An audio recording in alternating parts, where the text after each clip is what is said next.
to the Let's Talk BS podcast. I'm Brian. And I'm Sophia, and we're coming to you live from the 757. Good morning, Brian. Hey, good morning, Sophia. How you doing? I'm doing pretty good. That's good. That's good. I like this setup better. I see. You specially requested it. We had to rearrange some things. We sure did. It's definitely for all of our YouTube watchers. I know you probably can't see us if you're listening in your car, but we had a recent change a couple months ago where we changed the actual setup here in our studio, and then now Sophia and I rearranged that. So we did. Yeah, I like the table look better. I like that. We did that for a year. They came through, put the couches in. It was cute, but I didn't feel like it was our style. I got you. Yeah. It is. Yeah, I mean, I can agree with you on that one. I mean, there's some podcasts that I watch. Some of them sit on couches, some sit on tables. I mean, not sit on table, but sit at a table. Yeah. So it just is a preference, I would say. So. Yeah, for sure. And it's usually how they started off too. That's true. So however they initially started off, they usually kind of stick with that for the most part. But yeah. So what you been up to, man? It's been 2 weeks. Yeah, it's been 2 weeks. I mean, we got to try to get. I can't remember what happened last week. Why we didn't record last week? Oh, I went golfing. Yeah, I went golfing, man. So my thing is typically priorities. Yeah, I've had I wouldn't even call it a slight obsession. I would just call it a full out obsession with golf lately. Two of my buddies in the neighborhood that I always mention, we started to golf every single Wednesday morning. So we'll get the first tee time around like 7:15, and we'll go out there and either play a front nine or a back nine, and it normally lasts about 2 hours. So it's perfect because it still didn't take away from our work day. We could still get things started maybe a little later than what we normally would, 9:30, 10 o'clock ish. But just one day a week that we do that. So we played that Wednesday, and then I didn't like how my game was that Wednesday, so we went in and played again on Friday at another course. But actually this time it was different. So it's normally me and those two buddies I mentioned, but this time it was me, my buddy, one of the buddies in the neighborhood, and then my builder.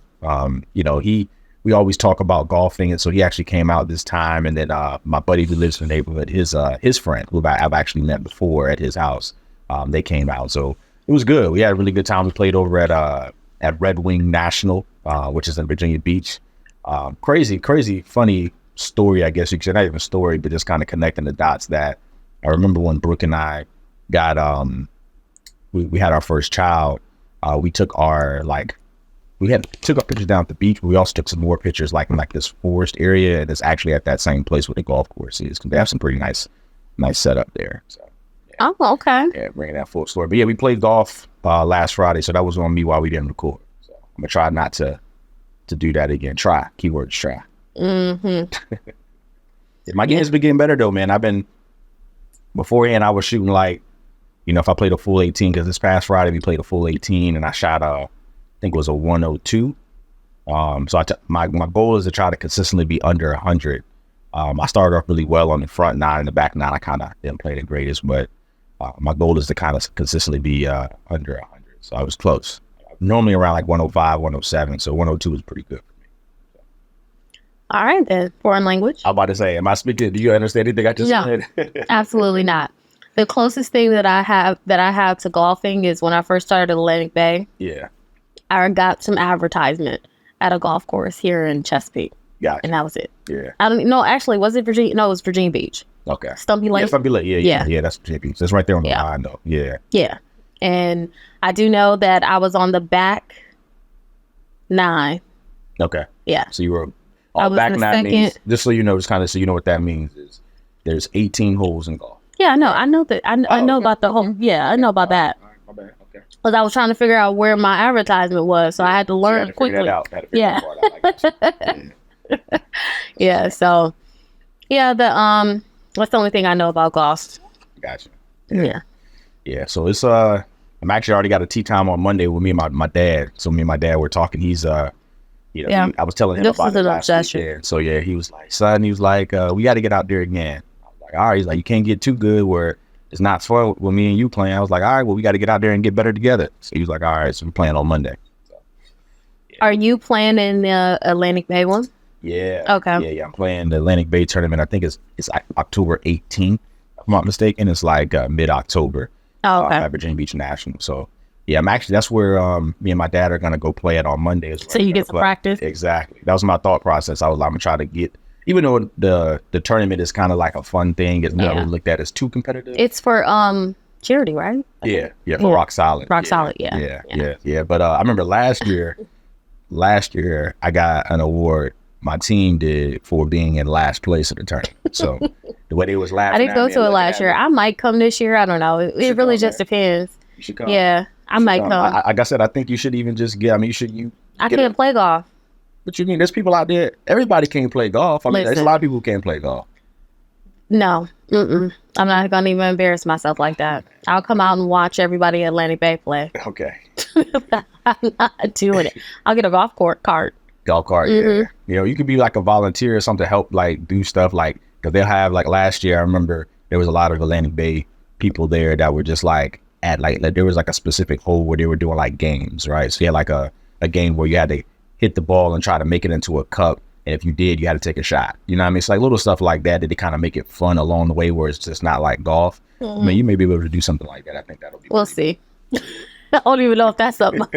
I don't want to be dedicated to anything. I want to come. Freelance. There you go. If I come, I'll enjoy myself. I'll stay. I don't want to be obligated to stay. No. I got you. I got you. Because golfing ain't my thing. So yeah. Yeah, no, I got you, man. But yeah, it's like I said, that was the reason why we didn't record last week was golf, on my part. So I'm gonna try to do better. But yeah, for me, I mean, I guess what's been going on really is just the kids are back in school, so we're back in that normal regular routine. Ooh, a blessing. School. Yeah. Tell me about it. So that's I'm so glad that COVID is over, because let me tell you, y'all had the kids, but y'all didn't have kids in school, and that was a struggle. Yeah. Working with kids in school. Yeah.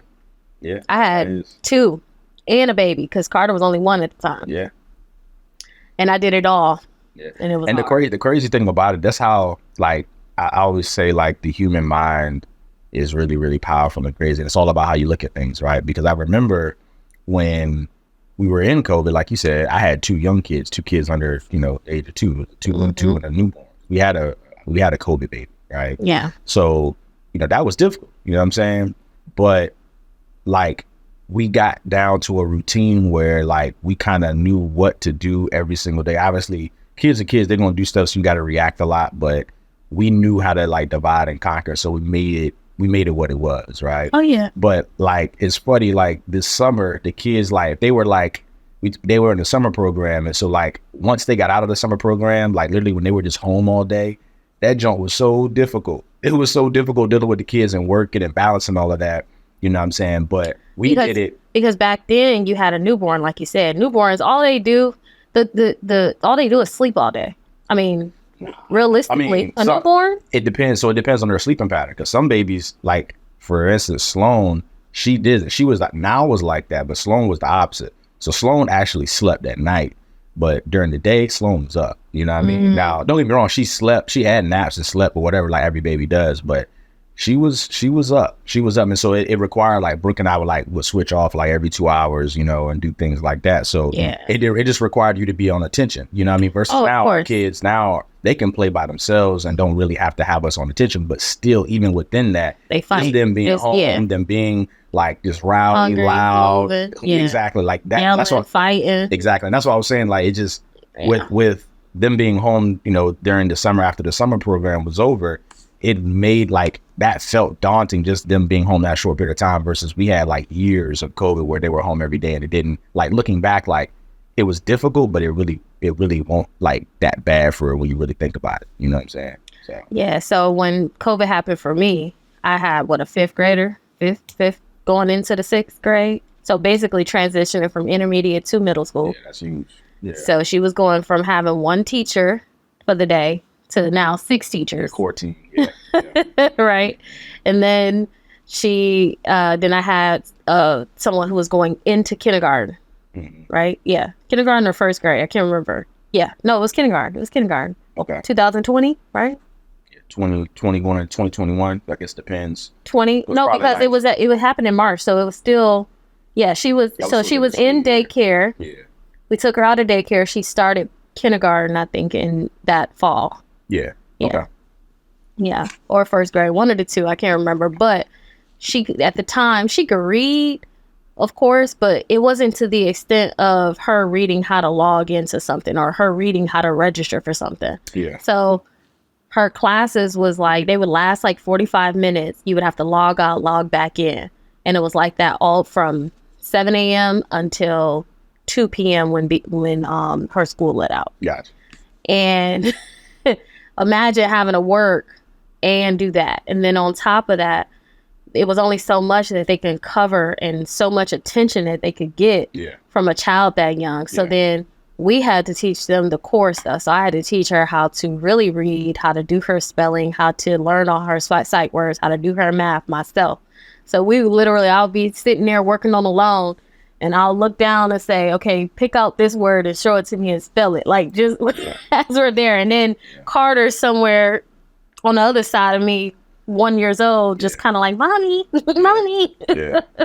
Because I remember that. Like, yeah, that was tough. Like I said, I mean, again, I'm looking back like, yo, that was crazy. Like, you know how sometimes you look like when you're in it, you just got to persevere and go through it. But Yeah. like when you look back, you're like, yo, that was crazy. Like, It I did that. was. Like, you know what I'm saying? I'll never want to do that again. Yeah, man. I remember when I gave kudos. I was like, look, y'all have it. I can never be a teacher. Yeah.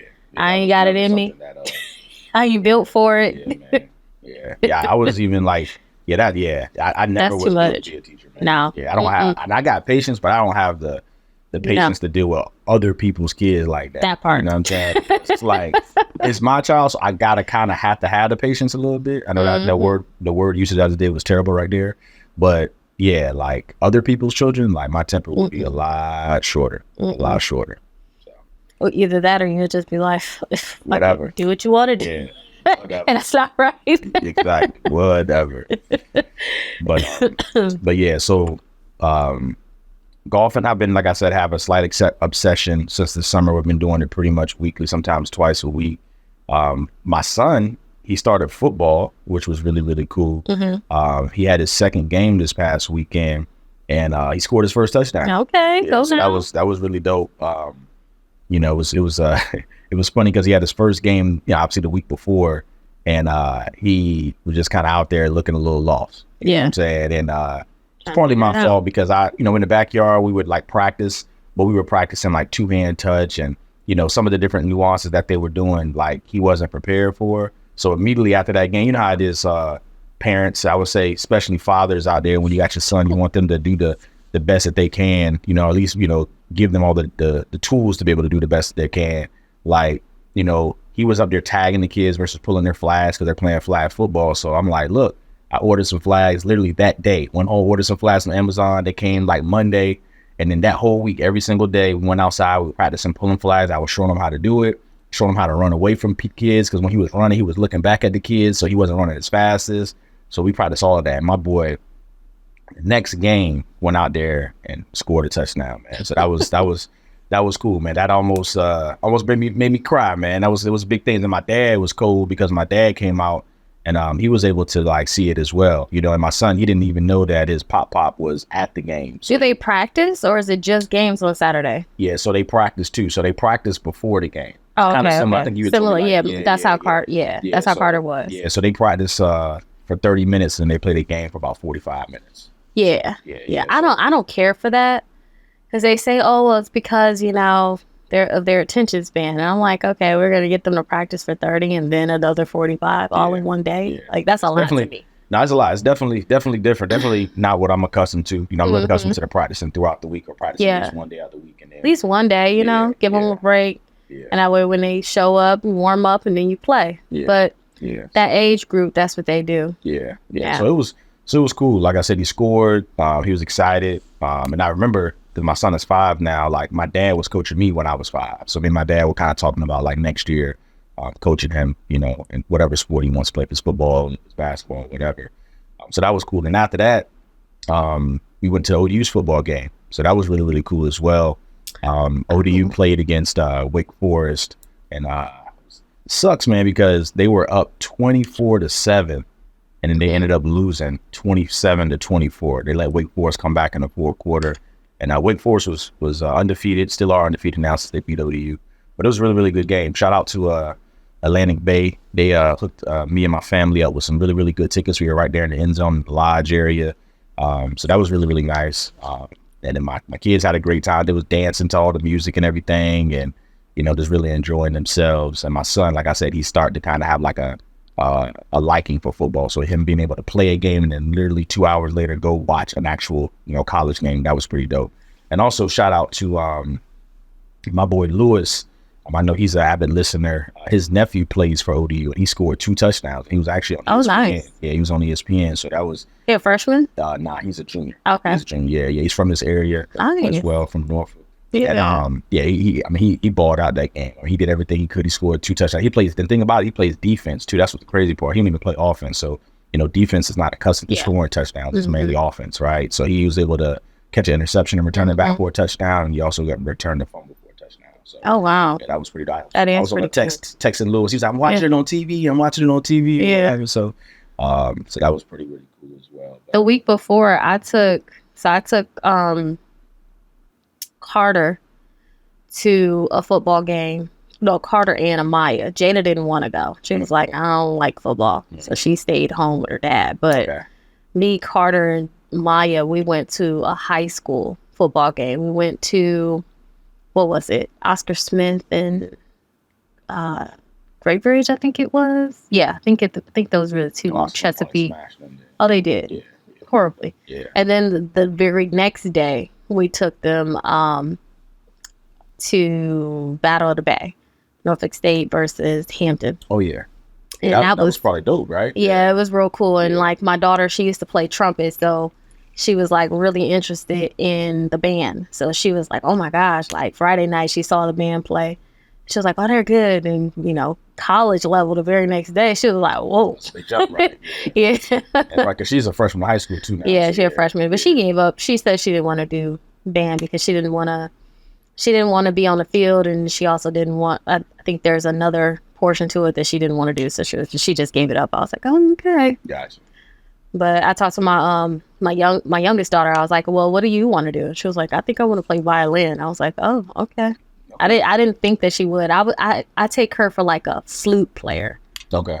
Or maybe a clarinet, but not. I played the clarinet when I was young. I never played an instrument. Yeah. Well, that was when you kind of like, at least when I was in school, like they like, I ain't say made you, but like you participated in music. So then like you had to kind of like, there was like different music instruments, I guess you can say. And then you kind of had to like play it. I mean, it wasn't like something. I bypassed that because I never took a music class in high school. I took art. Well, I'm talking about, and I'm not talking took about high school. photography. I'm talking about even before that. Like I'm speaking about your daughter's age. You said she's like, how was your middle child? 8. 8, yeah. So I'm talking about like that age. Like, you had music class when you were that young, right? Or no?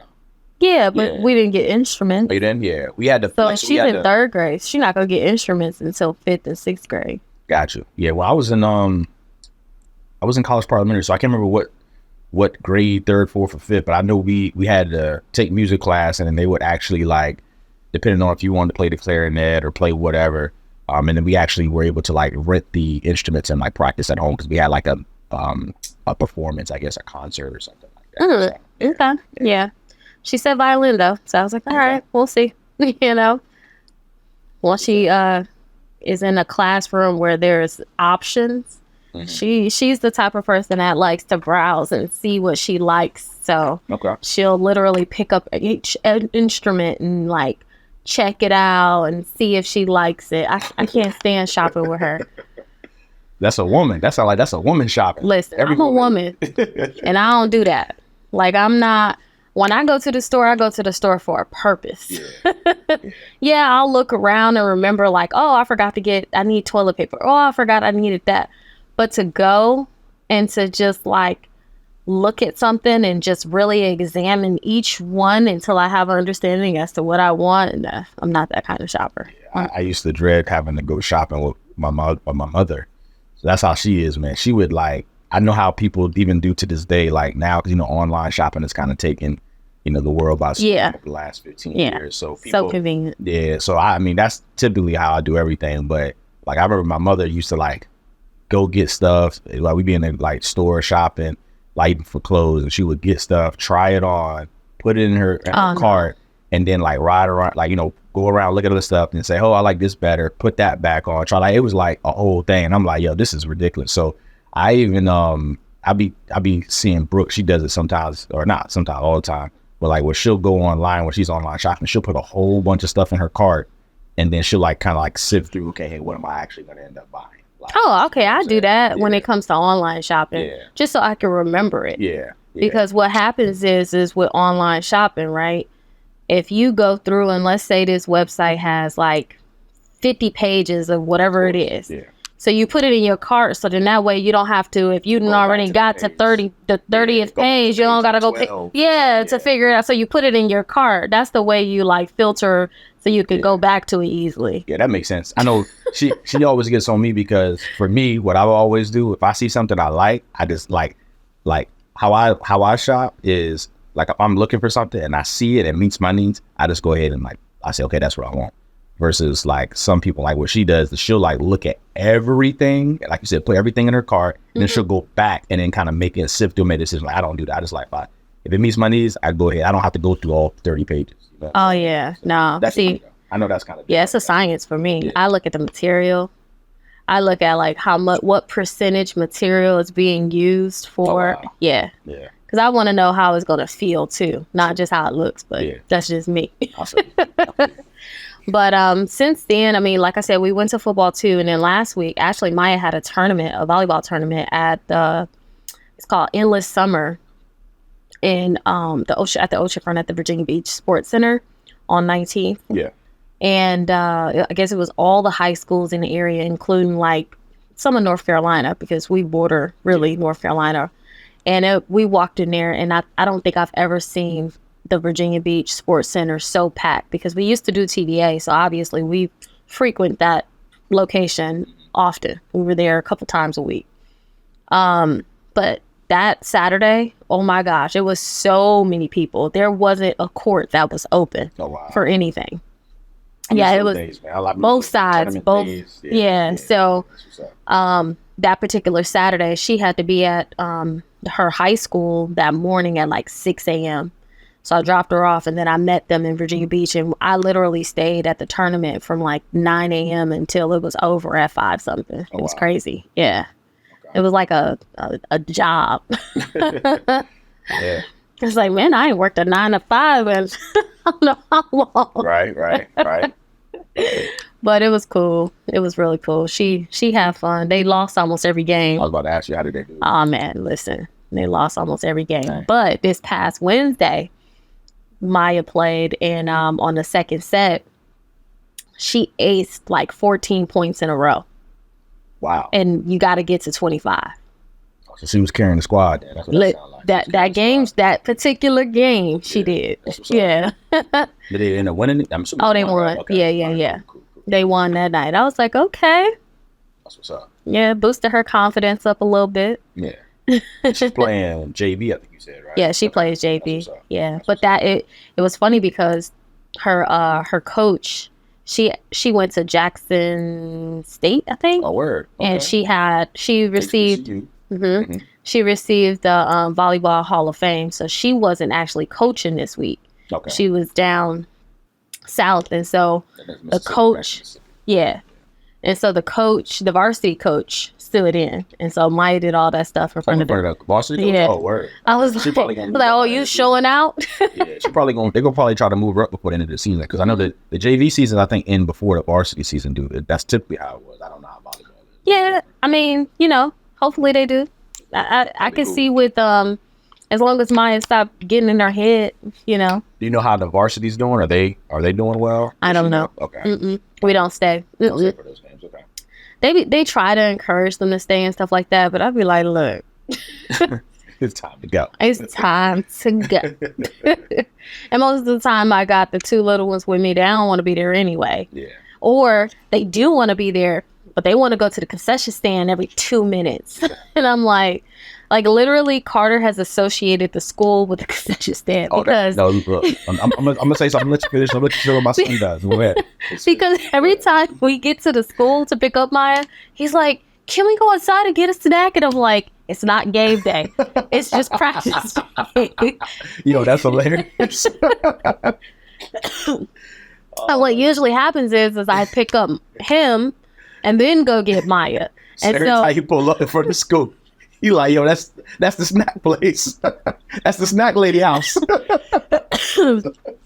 That's exactly what he does. And he's like, "Can we go in and get a snack?" And I'm like, "No, this is just practice. It's not a game day." Hey, so I got one like that. That one was even better than mine. So my son and my daughter, right, when it comes to their sports, and my son, I didn't even mention my daughter's actually playing soccer right now too.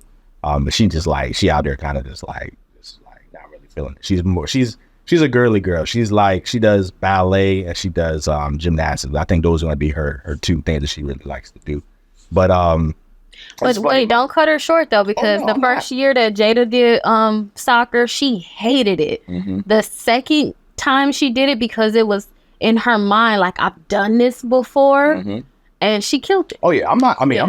Whatever they want to do, I'm gonna do it. I'm just saying, like, how obviously in the moment right now, she's just not feeling it. Yeah, you know what I'm saying. But it's funny because my kids, like, they equate to, like, when they play the sports, like, you know, after the game, like, you normally get like snacks or whatever. Mm-hmm. So my son was like, "Are they giving snacks? Are they?" So this past week they had, after the game was over, right?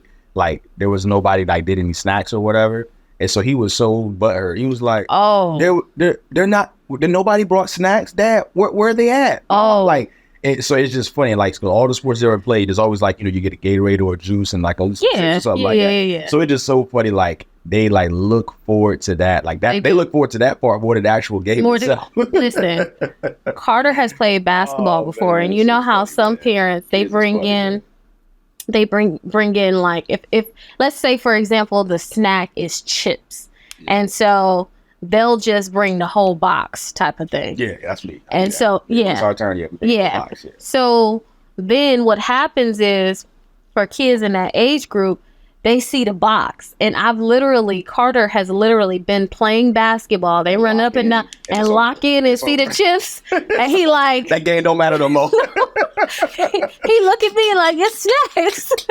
I'm like, "But you got to play the game first. You don't get the snack until you're done." Yo, that's so funny. I used to hate when parents did that. Oh my gosh. I used to be like, hide the snacks until the game is over. I keep mine in the car. Yeah, I keep mine in my truck, and I ain't bring it out until like when the game is getting ready to end, or then you go get it. Like, talking to them, that's when I go get it. Because you're right. Yeah. That's such a distraction. Yeah. Oh my gosh. And he did that with basketball and football. Yeah. And it's like, it almost makes you feel like the outside perception is that you don't feed your kids. Yeah, it do. Like, they starve, like, they ain't nothing, like, they don't eat. Like, I'm like, yo, it's just, yeah, that's funny. Like, I just fed you. What you mean? Now you trying to embarrass me? That's hilarious, man. That's hilarious. So, you know, and also something else I did, which I love, especially this time of the year, man. I love this time of year. I love fall, man. I love football. The weather's starting to break. The mornings are cooler. Mm-hmm. Like, I love it. Like, I love cooking on the grill, as everybody. I've mentioned that several times here. So my son loves my ribs, so I made some ribs last weekend as well. So those were delicious. Like, he crushed them things. That's funny. I made some too. I made some on Sunday. When did you make yours? I made mine on Sunday. That's funny. Yeah, I typically like Saturday. Like I said, Saturday we was at the football game, so we was running around, kind of doing family stuff. So by the time I get home, I kind of like, we normally to go on Saturday. That's normally how it goes. Like, we're like running around throughout the day. But Sundays is like my day. Football season's in, so like I literally wake up, we'll clean. Yeah. You know what I mean? And then like boom, I'll lock in and like, you know, cook on the grill, get the grill. I normally like to grill up like 10 o'clock that morning, get everything ready. Okay. I'll just, you know, prep the food. Yeah. You know, rock and roll. So I don't know. So I like to grill, but I don't like to clean the grill. Yeah. Right. Yeah. And so before we used to have these big obnoxious grills, and it would be like, and so it would be like, you know, shout out to Traeger. Yeah, Traeger pellet grill. And so it would be like, we didn't have that brand, but we had one that was like your cast iron, your big grill, right? And then it had like the smoker, the third attachment on the side, or the second, the little thing on the side. And so just cleaning that stuff, keeping up with it. I feel like the I had only charcoal. I didn't have pellets. Yeah, that or the gas or the propane or anything like that. So it just used to be horrible trying to clean that stuff. And so my cousin went and got me some little $50 grill, like the old school, you know, the red with the red top. Yeah. Yep. Mm-hmm. He went and bought me one of those. So it was like, here, you could just use something like this. When I tell you I love that little grill. So on Sunday, I said, you know what, I'm gonna make me some. I made some chicken, I made some ribs, and I made steak on the grill. Okay. And so easy to clean. Oh my gosh, so easy to clean, so easy to start, especially when you're doing charcoal, like, because, you know, charcoal can be I grew up, so I never, a little obnoxious to kind of get it going. Yeah. I had that thing smoking in 5 minutes. I was like, okay, this is perfect for me. Hey, look, I'm telling you. I don't know if you or your husband like to like cook, like, I'm telling you, because I know what you mean by that grill. He ain't a griller. Oh, okay. Yeah. All right. Well, I was gonna say, as far as like, because I grew up charcoal, like that's like my dad, even to this day, right? I've never used a gas grill in my life. Like, I've never done that before. I've always used a charcoal grill. So what Brooke actually got me for my birthday, like I think a year or two ago during the pandemic, was a Traeger grill, which is a pellet grill, which is kind of like the happy median, because like you said, charcoal grill, I used to hate having to clean all those ashes. And I mean, it just, like you said, it took like 30 to 45 minutes just to get the coals where it needed to be. To start cooking. Like, it was a long process. But the Traeger, it uses the pellets, and then it also, you know, it kind of has that same type of mechanism, almost like a gas grill in a sense, but it's not like even like with the, you know, having to get a gas tank and all of that or whatever. And you can literally cook, and you get the same charcoal flavors that, to me, a charcoal grill tastes better than a gas grill. So you get the same like charcoal flavors that you do, you know, and it's less time. Like you said, I can turn my grill on, and I have everything on my phone. I feel like I've seen the pellets in the grocery. The store, like Home Depot, and I feel like I've seen them. They got usually flavors of them, like, you know, like hickory, pecan, like. Well, I use the apple smoke wood pieces. Yeah. So like the wood, and I put that with my charcoal. Yeah, you can put that under the grill. Yeah. So, but I was just saying, the pellet grill, to me, I fell in love with it because like it kind of meshes both of them together. Like the problems that you would normally have with a charcoal grill, you don't have it. The cleanup is really nothing. I mean, unless you're just, you know, cleaning the crates as far as the food that's been on it, which you're gonna have to do that anyway. You know what I'm saying? But the cleanup, I mean, there's nothing. You know what I'm saying? And then I can do everything. I can right now be at home and do everything on my phone. Like, I can start the grill, all of that stuff. You know what I'm saying? Oh, that's great. Yeah. And it literally like maybe 5 or 10 minutes it takes to heat up to like 400 degrees. So, so it's dope. This is a futuristic grill. So how much does grill cost? Well, it was a birthday present. So I kind of know because I looked it up, but you know, yeah. I was trying to see how much she paid for that thing. I'm like, okay, I'm special. Because, you know, I mean, I don't know how you is like, she buy me something that spend that type of money. I'm like, okay, so I gotta be in that same ballpark when it comes to, you know, my gift. You know what I'm saying? Like, or higher. I gotta outdo that. You know what I'm saying? I can't come and give her, you know, some flowers after she done spent, you know, some money on the grill. Right? I hope that you won't just get flowers if somebody buy a grill, even if it wasn't a Traeger. I'm just saying, like, as far as, I know that may just be me. When somebody gives me a gift and I know they spent some type of money on it, that now makes me feel, not even just my wife, but just in general, somebody spent some type of money on something, that makes me feel obligated to kind of be in that same type of ballpark as far as cost with their gift. Okay. I think that's only right. Okay. Yeah. That makes sense. I mean, the logic is there, definitely. Yeah. So outside of that, I mean, I really haven't really done anything. I mean, the last couple of weeks. Yeah. It's been a busy summer, so. Yeah, definitely slow motion. I have watched Selling OC, which is kind of real estate related. Yeah, I've seen and that show is a trip. It is crazy. Yeah, I watched that too. But what I do like about that show, though, is that they actually do close deals. Yeah. So, you know, it's a lot of the real estate shows that are on there, and it's just for entertainment. There's not really like an emphasis on how much they're closing. Correct. And so I do like the fact that they actually are doing business, and it looks like they're about to even open another selling Mexico. Yeah. Cabo. Shout out to, matter of fact, I want to go to Cabo. Yeah, it does look really cool. Look fun. Like, that don't look real. And fun. I like Mykonos. I like that place. It looks really cool too. Yeah, Greece. Yeah. My parents are actually getting ready to go to.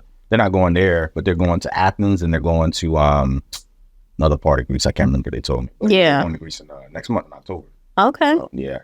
Yeah. I need a vacation. Yeah. One or the two. It don't matter to me. She said one or two. Yeah, that show was good, man.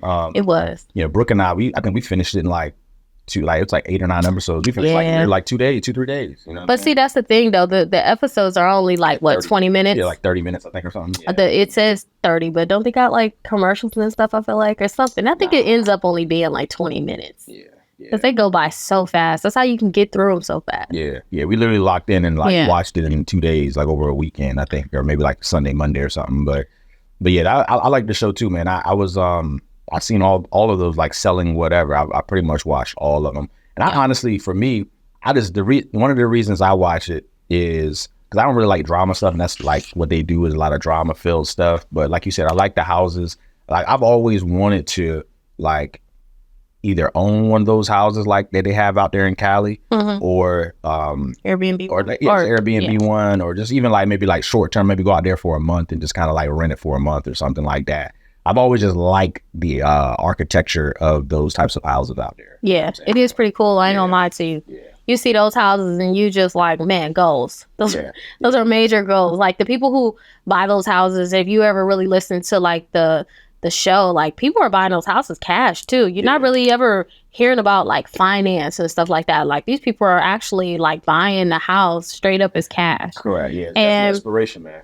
And right now it seems like a lot of the houses are being remodeled. It's very similar to here locally. Like, you know, it's that time where all those houses that were built 20, 30, 40, 50, 60, 70 years ago, they're starting to be remodeled because the way you lived back then, even when I think about my childhood home, it's not even similar to what my house looks like now. Correct. So just having those updates and getting those houses kind of back to or in today's look is what's going on and is happening worldwide as we can see. Yeah.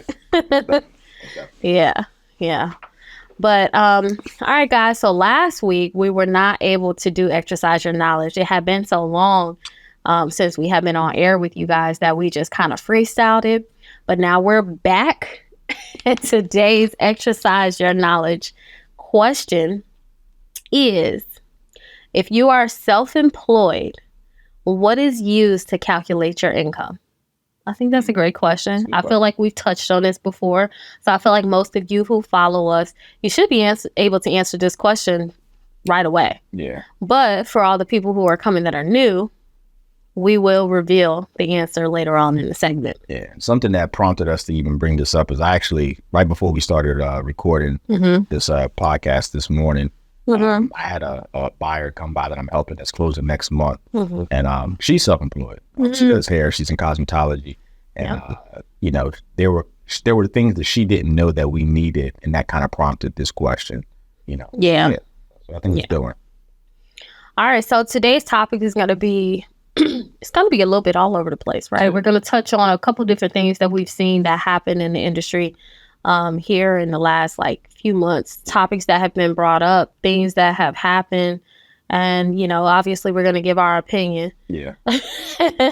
But I'll let you go ahead and get started because I know that this topic is huge because it's affecting the entire industry, not just mortgage bankers, but also real estate agents. Yeah. No, it is. It's and huge. The companies they work for. No, it is huge. You know, I think it was towards the end of last year where I believe it was FHA allowed for real estate agents to become loan officers, just like what we do, right? Mortgage loan officer, mortgage professional. So that means on those types of deals that are FHA, they're allowing for a person to be a real estate agent in that equation and also a loan officer, not on the exact same transaction, but just being able to carry both licenses at the same time. And so, you know, in our industry, we've been having a lot of conversations about that. A lot of real estate agents have been looking into getting licensed as a mortgage professional. I've had a lot of them reach out to me personally, just kind of ask hey, what's the criteria? What does it look like? Hey, I know, you know, the conversations we have, I really don't know what you do as far as on day-to-day type of thing. So yeah, I mean, it's one of those things where I don't know, man. I'm kind of still indifferent about it right now. I've even I got a guy who's an agent down in Florida, because I'm licensed in Florida, who's created this model where he's a real estate agent, right? And he has a team. So he has a team of, I think it was like maybe like 10 to 12 agents that are under him, right? So he's got a team. And what he's done is he's now created this mortgage company, and he has all of his team members that's on his real estate firm, or real estate team, I should say, sending him those deals, on the mortgage side. So he's been able to really capitalize and kind of create like a business around, what is allowed. So he's holding his real estate license kind of like in a referral kind of position, I guess you could say, as a team leader. So he's not actively showing houses and doing that, but he's the leader of the team. So he's giving advice, showing them how to, enter contracts, all that. But he's also doing the mortgages on all of those deals that his team has, right? Yeah. So he's really been able to maximize on both sides, because he's able to get a referral fee on the real estate side, and also just a portion because they're on his team. And then he's also getting paid fully on the mortgages that he's originating for those loans as well. So, and see, that's the part where it gets a little, that's a real big gray area, because technically, from a mortgage standpoint, I can't pay an agent to send me referrals. Correct. Right. And that's something that is frowned upon when it comes to like RESPA and some of the federal laws that we're required to abide by. But I guess from their perspective, it sounds like allegedly that because it's considered a referral fee due to his real estate title, that doesn't fall under, the violation for the CFPB and RESPA. Yeah. So it's a slippery slope, and I believe, based on my opinion, that once the CFPB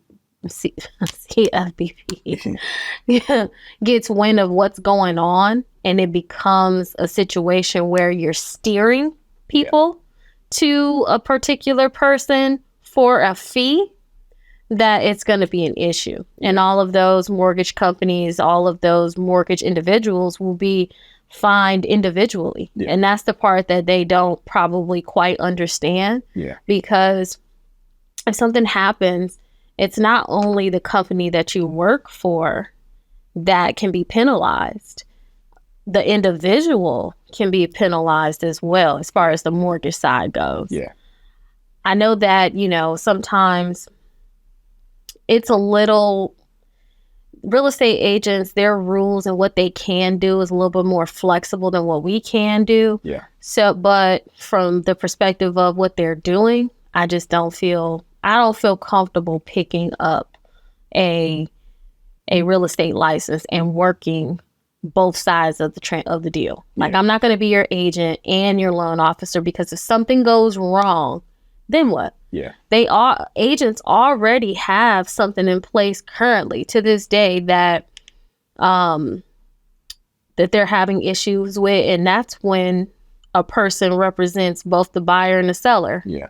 So if that's already an issue that's alive, and we know, like, that's something that they have to be careful with now, today. Yeah. So what's the difference between if you were to be a mortgage loan officer and an agent? There's no difference. Yeah, because there's honest. You're stirring the pot. Just being honest. There's really, to me, there's no way that you can act in someone's best interest representing both sides. As far as, if you're helping a buyer, also helping a seller on the same house. Correct. Like there's one of them is not going to get the full attention that is not needed. Even attention, just the disclosures or information just the interest is like, hey, you should look out for this, or hey, you should think about this, because you're having to pull one to get the other. Like, it's like tug of war. Like, you can't do one without hampering the other one. In the same transaction. So I just think that, just like what you said, Sophie, the example you gave. I mean, I just think that it's something that right now is legal, right? I guess, or Well, it's a allowed. gray. It's Yeah, a gray area, But I and they're feel like taking once, advantage of it. yeah, But but I feel like once, once things start to, happen negatively, because people are gonna start complaining or Mhm. start, then I feel like they're gonna bring, they're gonna kind of fall back on some of the different things that they're allowing right now when it comes to that, for sure. exactly, Yeah. exactly. And then I know that like right now, even companies like Remax, I believe this week they're going to be settling a $55 million settlement, and they haven't really put out like what's really going on just yet, because Yeah. obviously they're settling, so there's things that are not disclosed to the public, but Correct. it has something to do with how the listing agent pays out the buyer's agent. So if you don't know, whenever you're purchasing a house, technically the buyer does not pay their agent. Yeah. The buyer's agent is paid from the listing agent. And so somewhere between when the listing agent gets paid and how they pay the buyer's agent for that transaction, there's something going on with that. Yeah. Well, it's technically the seller. I would say the seller is kind of the one that's technically paying the buyer's agent. Remember, out of the seller. Is that not what I said? You said listing agent. Yeah. Oh, yeah, okay. Yeah, the listing agent. Yeah, Sorry. so the listing agent is not like Seller. their money. They're the Seller's agent. Yeah. The seller is technically out of the money that they have from selling the house. It's kind of known that both sides gets 3%. When it comes to the transaction. So there's just been a lot of, some things I guess that haven't been done compliantly or ethically that, with that amount, how much was it? Like 50 something million? 55 million. Yeah, that's a large amount. So you can tell, if they're selling for that, that's a lot of mishaps going on at a high level for that to be the settlement amount, for sure. Yeah. Yeah. And there's nothing, so that's another thing. So there's nothing that says that a real estate agent is required to get 3% That's true. of That's just kind of like the listing price. That's just it's a understanding. Like I would say, just an understanding in the industry. It's the typical amount. Yeah. Yeah. Yeah. Because I've even seen, and it's crazy, like you'll have, because my wife, she has a real estate license. So, I'm kind of tapped in a little bit to some of the different things that are being done. And like, it's crazy because you'll have like listing agents who will put on a listing, hey, if you bring a buyer to this house, you're only going to get 2% commission. You know what I'm saying? And it's really kind of messed up, for real. You know what I mean? Especially if they're getting a full 3% and you're getting 2%. Like the right thing to do in my mind would be, hey, both of us get 2.5%. But what they're doing is to be able to secure some of these listings, right? And that's probably along the lines of what Remax did. I'm not sure, so I don't want to assume. But what I have seen in the industry is that you'll have an agent who's going after listings, right? So they're strictly going after home buyers, or not home buyers, but strictly going after people who are looking to sell their home. And they'll say, hey, typically out here in the market, as a seller, you're going to pay 6%. You're going to pay 3% for me to list your house, and then 3% to the buyer's agent who brings the buyer to your house. But what I'm going to do is I'm going to market that we're only going to have to pay the buyer's agent 2% to buy your house. So therefore, instead of you getting, or some of you having to pay out 6%, you're only going to pay out 5% through my commission, which is 3%, and 2% for the buyer's agent. But that really that's not cool. You know what I'm saying? No. It's not cool and it's not fair. You know what I'm saying? Like now there's different circumstances. Like if you have a situation where there's just not enough equity in the home, so when the person's selling it, like there's not enough money for them to be able to pay the full commission, that's understandable. But to go in to market that and that's the way you're leveraging, trying to get that selling or get that listing from that seller, like that's not okay, man. No. And that's what. And I've even seen it to where like there's some companies out there that will list your property and it's all done online.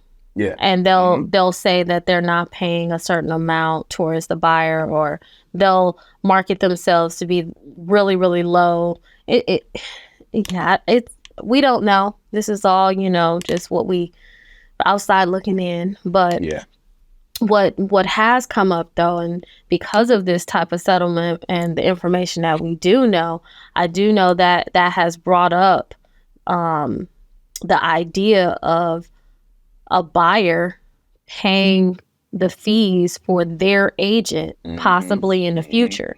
So what that means is that that said, for example, that 6% that we spoke about, 3% going towards the listing agent and 3% going towards the buyer agent. Usually the seller is the person who covers both of those fees. Correct. And so what they're potentially looking at is that 3% is when the seller lists their house, they pay 3% to their agent. And then when the buyer is looking to buy a house, they pay their agent. And that will change the game. Man, that'll change the game.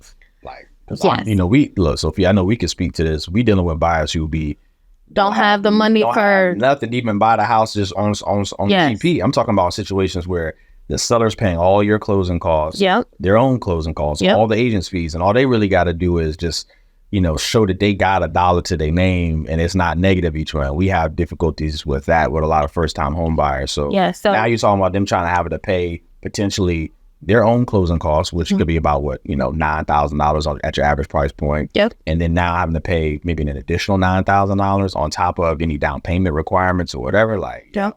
That's going to really. But ultimately, though, I think that with this new rule, it'll help with the amount of defaults that happen. Correct. Because you're gonna really you're really gonna have to qualify. Like, I agree with you because me and you talked about it several times. Like, we help people buy houses all the time, and I'm gonna be honest with you.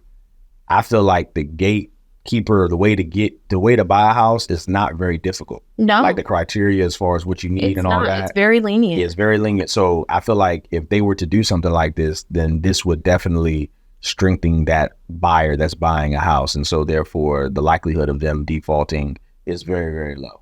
Yeah. Now, obviously, agents can get pretty savvy. Loan officers can get pretty savvy on how they structure things, right? Correct. So if I was a buyer's agent and my buyer had to pay me off top, I am going to negotiate closing costs for you. Mm-hmm. It wouldn't even be an option, right? Mm-hmm. Just to kind of like take some of the fees off of my buyer so they can qualify. But that's not gonna fix the issue. They still have to pay their down payment potentially, and they still have to potentially pay their agent. Correct. So, they're gonna be asking for discounts. You know that. Oh yeah. And let's just do 2% this time. Yeah. And when I sell it later on, then I'll get you 3% back. Correct. That's going. There's gonna be ways that they're gonna somehow figure it out. Yeah. They're going to step back into that gray area again.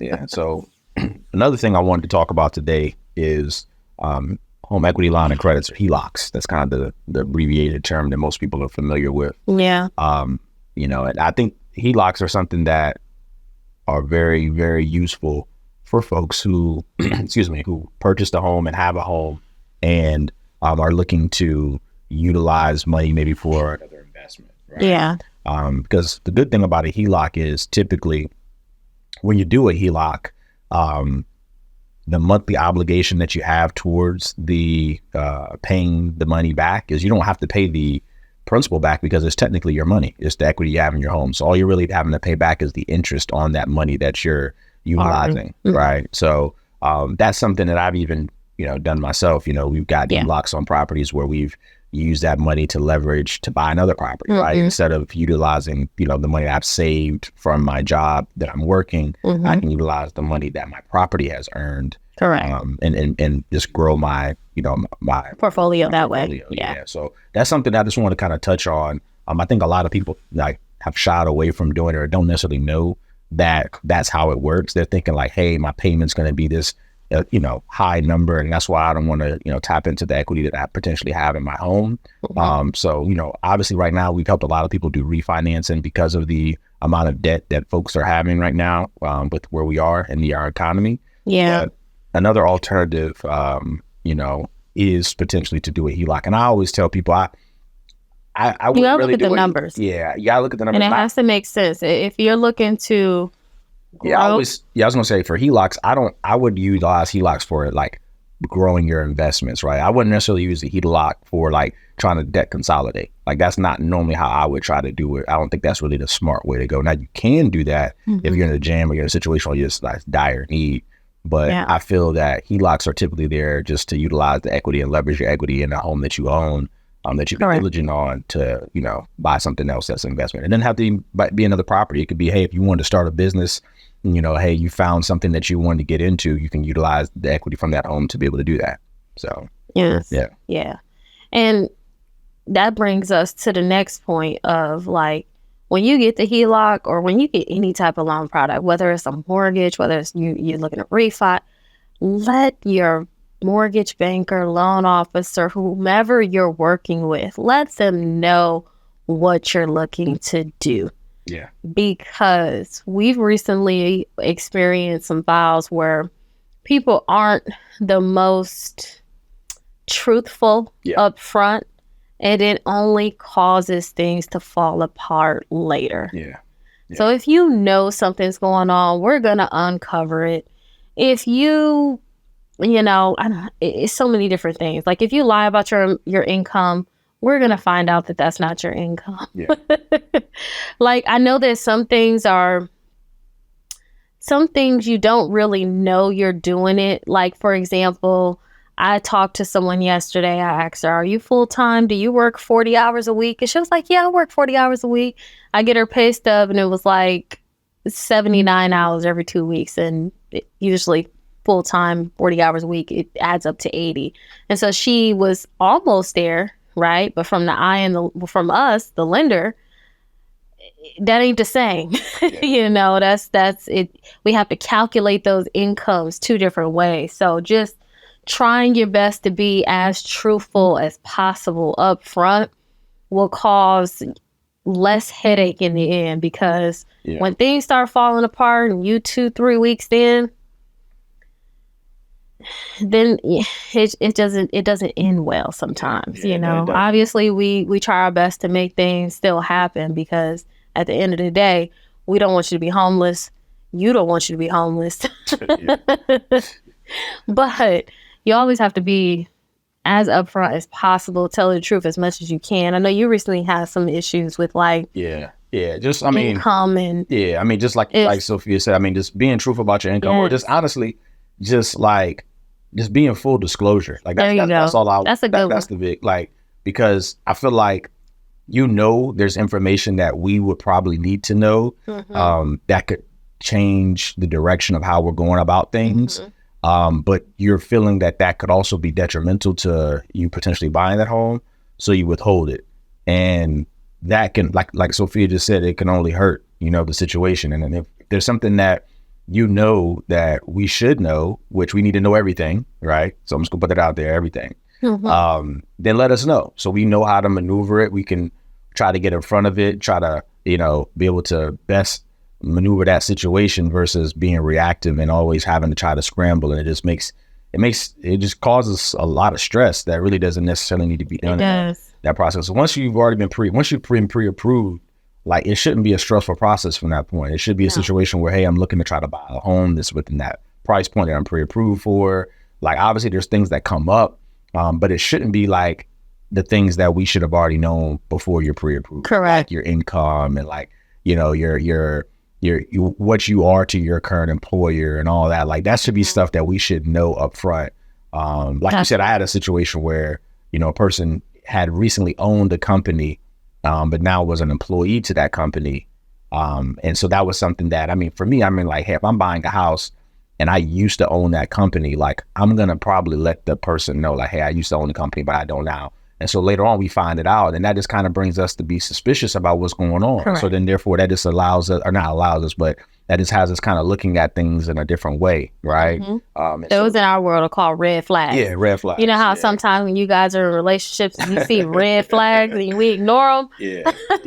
In the mortgage world, we can't ignore them. Can't ignore those. Yeah, we giving out money. We can't ignore those. You got to know what's going on. You know what I mean? So so this is being truthful, man. And just like I said, just full disclosure. Yeah, over disclosing. Yeah, over disclosing. Full disclose. Yeah, full disclose, over disclosing what's going on, what the different dynamic is. Anything you and your spouse, if y'all are going through something and y'all not together technically, but you're married, just all of that stuff, we need to know that. You know what I'm saying? Because that could play a part in what's going on. Yep. So, yeah. Or if you pay child support, but Yeah. Or y'all got an agreement like, hey, like I'm not technically like, because I've even had people come people say that to me like, hey, I'm not on I'm not on child support. Me and so we worked out this deal where I'm going to give her $500 a month. Correct. Well, I need to know that. Correct. Like, well, it's not technically. I'm like, nah, we need to know that. Correct. We have to factor that in. That's something that you've agreed upon. And we can see it on your bank statement. So we gotta factor that in. Or this one is a huge one. And when I tell you we find stuff. So there was one time where I had a buyer who, and she was upfront with me. When I tell you she was upfront as she possibly could be. Mm-hmm. But this is an example of had she not been upfront. So she had a bankruptcy. And within her bankruptcy was her foreclosure. And so technically, when it showed up on a credit report, it only displayed the bankruptcy because the foreclosure was included in the bankruptcy. However, there were two different discharge dates. There was one for the bankruptcy and one for the foreclosure that were like 4 months apart, right? And so looking at the bankruptcy on the credit report, I was like, oh, okay, she's within the time frame.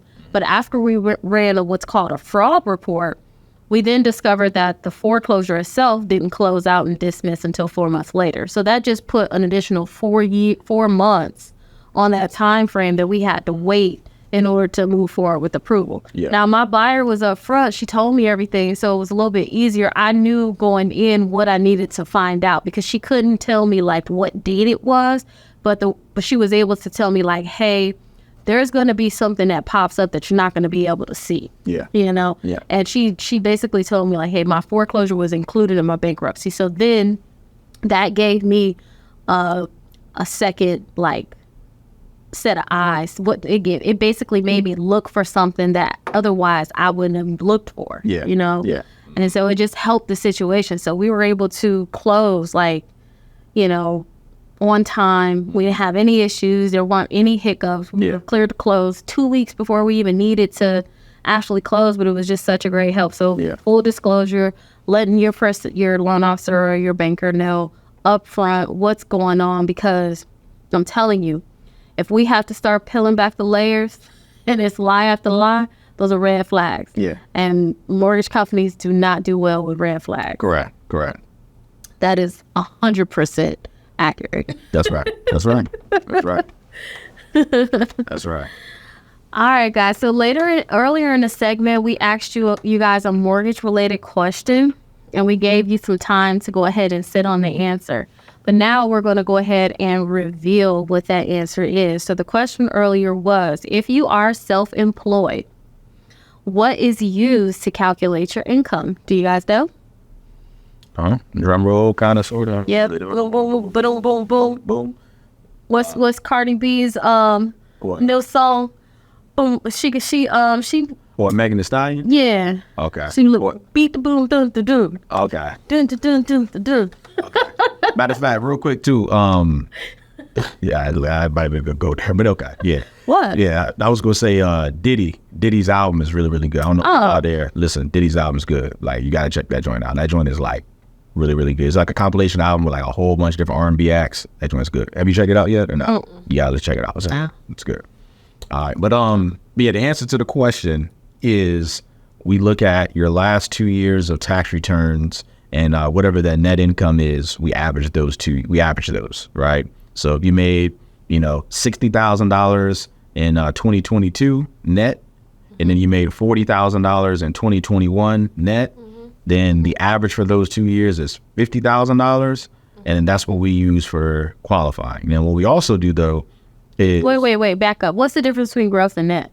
So gross is the the receipts that you show that your business has actually earned. Then the net is after expenses have been subtracted from the gross. So whatever those expenses may be, depending on what business you're in, after you subtract your expenses, your true net is what we utilize for income. So like I said, we average the most recent completed tax return years for you.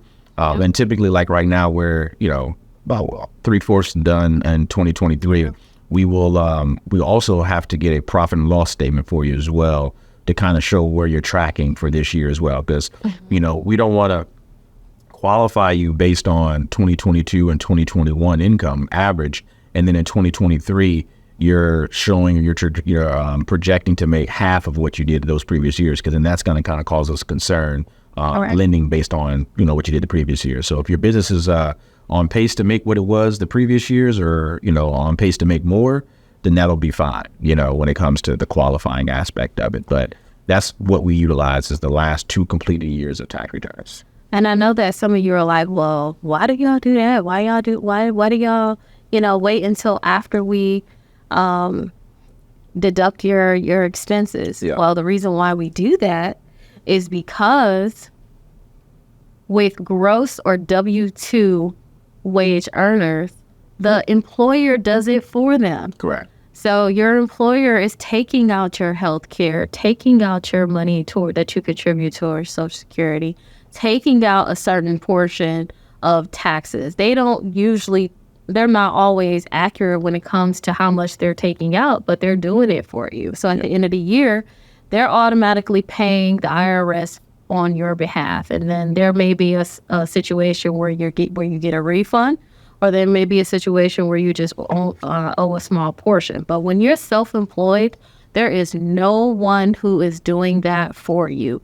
And so at the end of the year, you have the opportunity to write off things, and that's why we use the net. Yeah, That's ultimately why.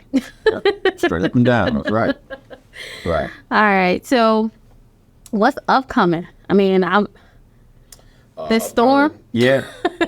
Tropical storm. I don't even know what the name. Do you know what the name of it is? No. Nah. No. Yeah. But I do know that my daughter's practice got canceled today because of this storm. So, from a sports spirit to a sports spirit, I was like, yes. Oh, man. Yeah, we got the text yesterday that the kids' games on Saturday, they're canceled. Yep. Yeah, so all activities will be canceled. Yeah. Amen. I mean, house doing nothing. And I love a whole lot of nothing, let me tell you. I feel you. That's exactly what we're planning on doing. I'm going to have to go to the grocery store today, grab a couple of things. Yeah. I'm just going to be, like I said, in the house watching. Tie your grill and all that stuff there. Yeah. Because I have to do this. I don't have a whole lot, but I do got that little cheap $50 grill. I'm about to say, you got to tie that joint down, do you? Put a shoelace on that joint, tie a $50 dollar. Don't come for my grill, okay? Look, hey. Do not come for my There's grill. levels, like you said. There's levels, man. Listen, no, I guess I'm on the bottom level because I love that little grill. That's all right. That's all right. It's okay. It did what it needed to do. The end goal was that I had ribs and y'all had ribs, and I'm pretty sure both were good. They were. So that's okay. But you got to have that smoke ring. You can't have that smoke ring on that $50 grill, though. You got to have that nice little smoke ring. See, I'm from the South, man. What is a smoke ring? I'll have to show you, man. It's that pink ring that's in the inside of the meat. You never... I'll show you what a smoke ring is. Yeah. You've never heard of a smoke ring up on that? Nah, I ain't from the South, so... That's true. That means you ain't eating good enough. That's what I mean. I'm not from the South. Yeah. And I'm trying to think, like... See, you ever had ribs and you see like that pink inside on the inside of the ribs before? Mm-hmm. Yeah, that's how my meat look. Yeah. Okay. Well, you can't, on the $50 grill, you can't do a smoke ring. How long did you cook the ribs for? Listen. Was it more than 3 hours? The gods were with me when I cooked. I don't know. I don't be looking at that. I just, Okay. It's like when you season. Do you know, I mean, was it 3 hours is a long time? Like, do you... It was a while. Okay. Maybe the $50 grill got a smoke ring. I don't know. I mean, I'm gonna have to. I guess next time I grill some ribs, I'm gonna go ahead and slit it and let you see what I'm talking about before, and you tell me. But I'm pretty sure my meat looked just like that. Okay. I'm almost 100% positive. Okay. But anyway, so yeah, the tropical storm. Yeah. I'm gonna tie down my $50 grill. Yeah. And do a whole lot of nothing. Yeah. What are your plans? Yeah. My plans are the same. I mean, I'm not doing nothing. Like I said, I'm going to grab some groceries today and then just watch football all day Saturday, Sunday, probably watch some Netflix. College football on Saturday. Just watch, probably some Netflix, get caught up on some shows that I haven't seen. And it's chill. Have you been watching Power? No, I haven't watched Power. Oh, man. No. Yeah, I haven't watched it at all, actually. Not the Tommy one is going on. Correct. Right, I haven't seen it.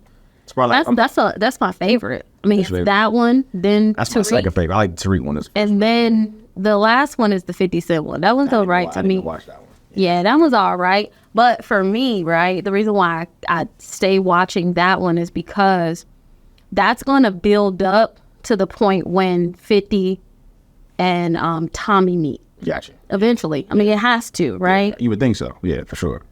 That's how I look at it, because 50s is dated in the past. So it's got to come up to the present. Yeah. Is the way I look at it. So Yeah. I'm excited to see. And then for some reason, I don't know why I think this, but I feel like Ghost is going to come back. Somehow, some way. He gone. He gone. He coming back. Even Omar has done interviews and said that they've asked for him to come back. Yeah, but I think he gone. He gonna go? I think he gone. Listen, okay, we gonna see. Yeah. I don't know. Yeah, I get. Cause I know we Tasha got. popped back. I know so she did, but when we seen Ghost die though, you know what I'm saying? Like, Yeah. Tasha was in, you know. No, did you see Ghost on the ground dead though? Yeah, we did. Did we? Yeah, we did. Yeah. But to me, anyway, like shows like that anyway, where the main character dies his death like a million times, like it gets old for me after a while. So I think we already seen him die. So I think we're good. Okay, writer B. I'm just saying. So you know that every time we do the podcast, we always want to leave you guys on a positive note. So today, quote of the day, you want to go ahead and say it? I feel like Yeah. Today's quote of the day is optimism is the faith that leads to achievement. And so, you know, all that pretty straightforward. It just means like having optimism in every situation is going to a lot of times be the difference in, you know, you being able to achieve something and not be able to achieve it, you know? Yeah. And so that's just, again, it's always wrapped around that mindset, you know, looking at situations, even where you may not know how it's going to happen, having that optimism, that it's going to happen. And, you know, sometimes those things, stars will align in a way and God will do his, you know, his thing in it. And it'll work out. Very true. Yeah. Very true. Now you guys can follow me at SKB_mortgage. And that's on Facebook and Instagram. Yeah, but I'm just Brian, BRYAN _Royster, ROYSTER. And that's on Instagram. And, you know, just my first and last name on Facebook. So check us out. All right. Well, guys, we will see you next week. See you next week.